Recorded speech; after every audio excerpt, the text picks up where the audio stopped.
ամենակարևոր բան գալու է հունիսի 8-ից ծանր առավոտ։ Ծանր այն քաղաքական խմբերի եւ ուժերի համար, այդ նաեւ ազնիվ ուժերի համար, ես չեմ ասում միայն այսպես ասած վատերի համար, ծանր այն իմաստով, այն ուժերի համար, որոնք ամբողջ իրենց ջանքը, ամբողջ իրենց ասած խաղադրույքը, պատկերացումը, հեռանկարը կապել են այս ընտրությունների հետ, այսինքն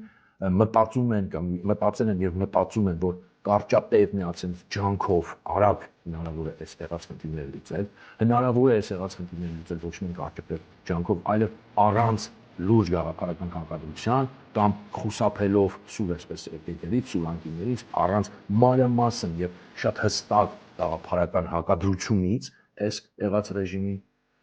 եղած քաղաքական կուրսին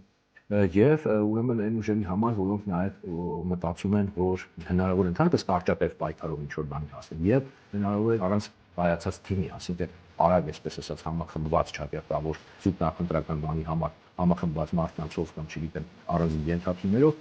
հնարավոր է ինչ-որ արդյունքի հասնել, դա չի լինելու եւ ցավոք սրտի շատ ծանր է լինելու